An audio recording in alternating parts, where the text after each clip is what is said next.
अन्ना movement और जन लोकपाल लाने में जो कोशिशें रही हैं उन पे आपके क्या विचार हैं?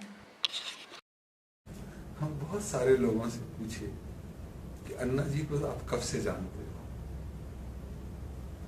इतने महान नागरिक हैं, अन्ना जी को कब से जानते? अभी 2009 से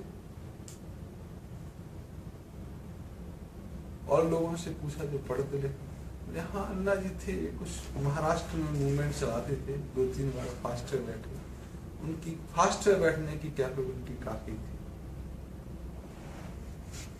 तो राष्ट्रीय स्तर पे हैं इतना हमको ज्ञान नहीं था।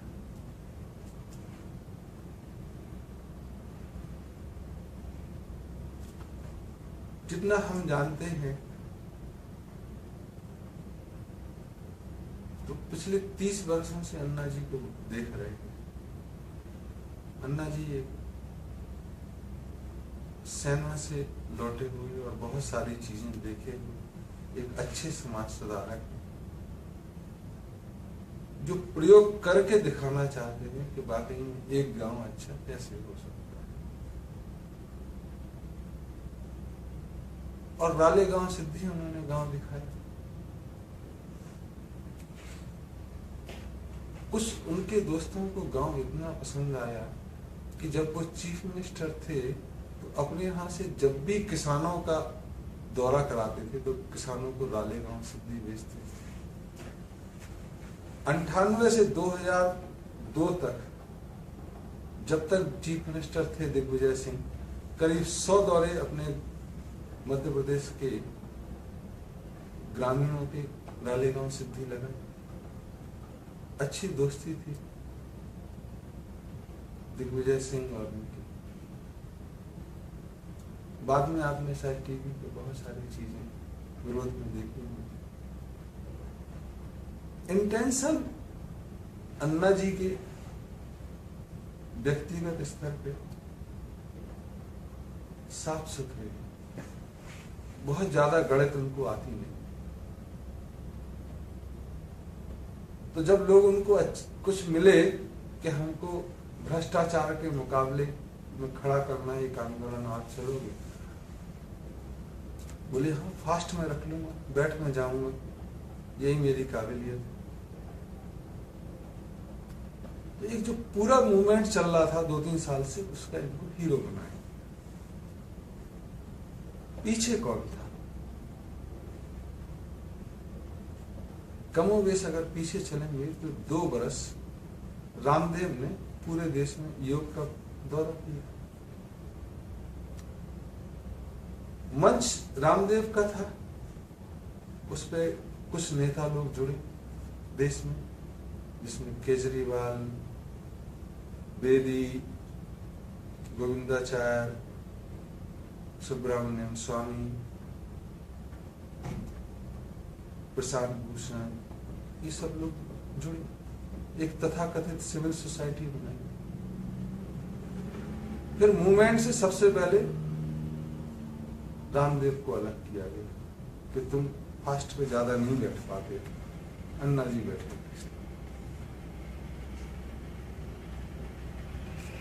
अन्ना जी बैठे और फास्ट काफी सफल है। तुम और चीजें देखोगे कि उस दौरान मेल्स का, ईमेल्स का, और ऐसा लगा कि सारा वातावरण ही भ्रष्ट है दुनिया का, और एकदम मेलों का आना जाना हो गया। टेलीविजन पे एक रालेगांव सिद्धि के समाज सुधारक को अपने राष्ट्र का सबसे बड़ा नेता बना दिया। Non stop TV coverage, 15 channel में 24 घंटे, 15 दिन, ईमेल्स का आना जाना। अच्छा लगता है कि करप्शन के खिलाफ लोग इतनी चर्चा कर रहे हैं मीडिया, और वो मीडिया, उस देश की मीडिया जहां पे केवल एक मीडिया हाउस ईटीवी को छोड़ के सभी में विदेशों के शेयर, वो सब बिना प्रॉफिट के काम कर रहे हैं। इस सोच की बहुत अजीब लगा।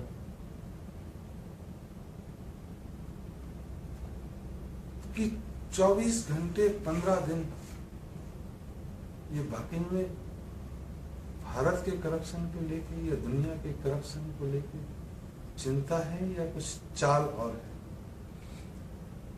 और कौन लोग हैं इनके पीछे, ये सोचने की मजबूरी है। इतना पैसा अगर आया जो मेल में और टीवी में लगता है तो वो कहां से?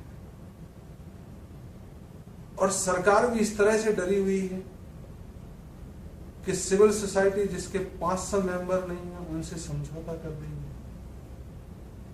तो क्या जो बाहर की ताकतें थीं जो पैसा मुहैया करा रहे थे उन्होंने सरकार को भी डराया कि सरकार के केंद्रीय मंत्री के लेवल के लोग भी अन्ना हजारे के पास जा रहे? क्या ये पूरा का पूरा एक गणित का हिस्सा तो नहीं था जो सीरिया में हुआ, लीबिया में हुआ, मिस्र में हुआ? और अन्ना उसके मोहरे, एक छोटे से अदने से मोहरे, जिनको बाद में पता लगा तो केजरीवाल से रास्ता काट लिया। एक प्रोटेस्ट दे के दूसरा प्रोटेस्ट दे। तो आपके यहां करप्शन करने की जिम्मेदारी दूसरे देशों की नहीं है, आपकी अपनी है। वो कौन ताकतें हैं ये अलग प्रश्न है, ये ना मैं जानता हूं ना आप जानते हैं, लेकिन इतना जरूर अनुभव कर सकता हूं कि पैसा आया है।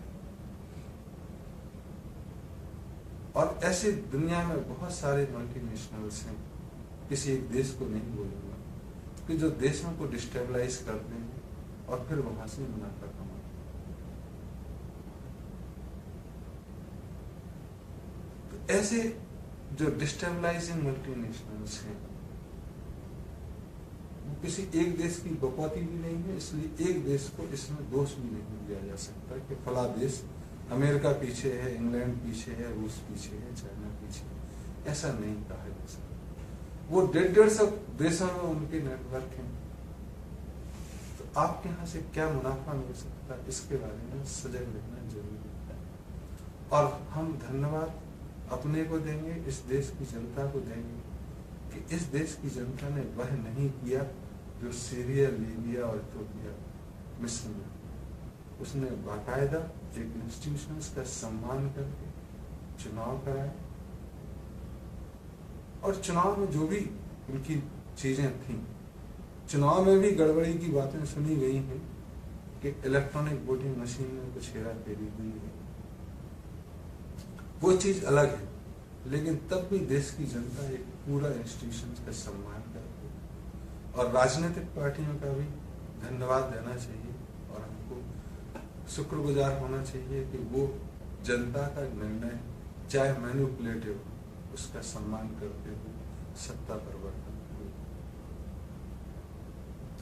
तो हम लोगों को ज्यादा सावधान रहने की जरूरत है, उतनी ही जितनी अमेरिका को है उन मल्टीनेशनल्स, क्योंकि वहां का राष्ट्रपति भी चुनाव के पहले कहता कुछ है और चुनाव जीतने के बाद करता वही है जो मल्टीनेशनल्स कहती है। तो दुनिया में जितने देश हैं, अगर तुम सोचो कि कोई देश पीछे चल रहा है आपके यहाँ कुछ गड़बड़ी कराने के लिए या आपकी मदद करने के लिए, वो बड़ा अजीब है।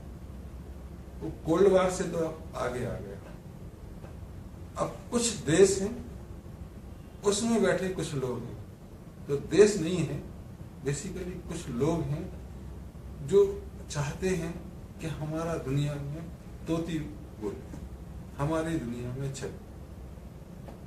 और ये बहुत छोटी सी है। कहते हैं कि व्यक्तियों के 3 गुण होते हैं, एक तामसिक, राजसिक और सात्विक।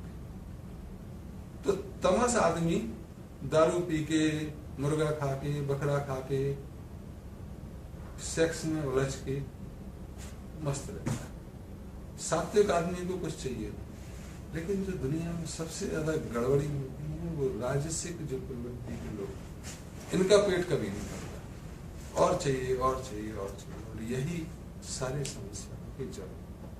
तो ये देश नहीं हो सकता राज्य से, कुछ व्यक्ति ही होंगे। अब ये कौन है? जो भी हो, शैतानों की कैटेगरी में इनको रखा जा सकता है।